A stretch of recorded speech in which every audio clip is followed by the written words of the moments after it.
রাজধানীর উত্তরার দিয়াবাড়ি এলাকায় বিমান বাহিনীর প্রশিক্ষণ বিমান F-7 বিজিআই বিধ্বস্ত হয়। দুপুর 1:06 উড্ডয়নের পর মাইলস্টোন স্কুল অ্যান্ড কলেজে আছড়ে পড়ে। ঘটনার সময় স্কুলের ক্লাস চলছিল, ফলে স্থানীয়দের মাঝে চরম আতঙ্ক সৃষ্টি হয়। বাংলাদেশে বিমান দুর্ঘটনার ইতিহাস নতুন নয়। ১৯৮৪ সালের ৫ আগস্ট ঘটে এক ভয়াবহ দুর্ঘটনা, যেখানে বিমান বাংলাদেশ এয়ারলাইন্সের একটি F-27-600 বিমান খারাপ আবহাওয়ার কারণে ঢাকার কাছে একটি জলাভূমিতে বিধ্বস্ত হয়। এতে বিমানে থাকা ৪৯ জনের সবাই নিহত হন। এই দুর্ঘটনা ছিল দেশের অন্যতম প্রাণঘাতী বিমান দুর্ঘটনা।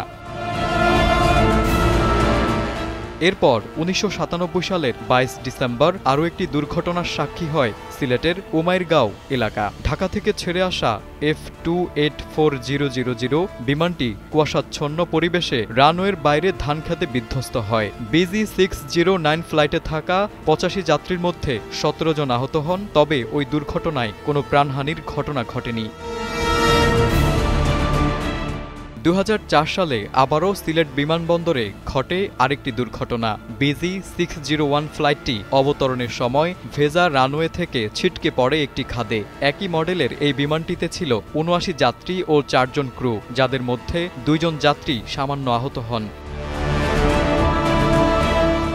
২০১৫ সালে বাংলাদেশে অন্তত ২টি বিমান দুর্ঘটনার সাক্ষী হয়। সিলেটে দুবাই থেকে আসা BG-52 ফ্লাইটটির ইঞ্জিনে পাখি ঠকে গেলে ব্লেড ভেঙে যায় এবং ইঞ্জিন বিকল হয়ে পড়ে। তবে পাইলটের দক্ষতায় সবাই নিরাপদে ছিলেন। একই বছর ৯ মার্চ কক্সবাজারে একটি কার্গো বিমান বঙ্গোপসাগরে বিধ্বস্ত হয়, যেখানে পাইলট সহ ৩ জন নিহত হন।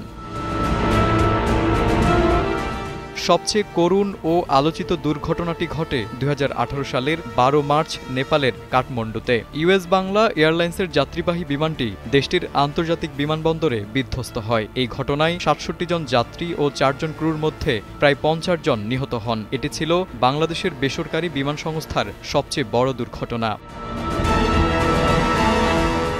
বিমান দুর্ঘটনা সবসময়ই দুঃখজনক এবং আতঙ্কের। প্রযুক্তির অগ্রগতির সঙ্গে সঙ্গে নিরাপত্তা নিশ্চিত করাও গুরুত্বপূর্ণ। অতীতের এই দুর্ঘটনাগুলো আমাদের শিক্ষা দেয়, বিমান চলাচলে সর্বোচ্চ নিরাপত্তা ও সতর্কতা দরকার। তারেক আজিজ, সময়ের আলো।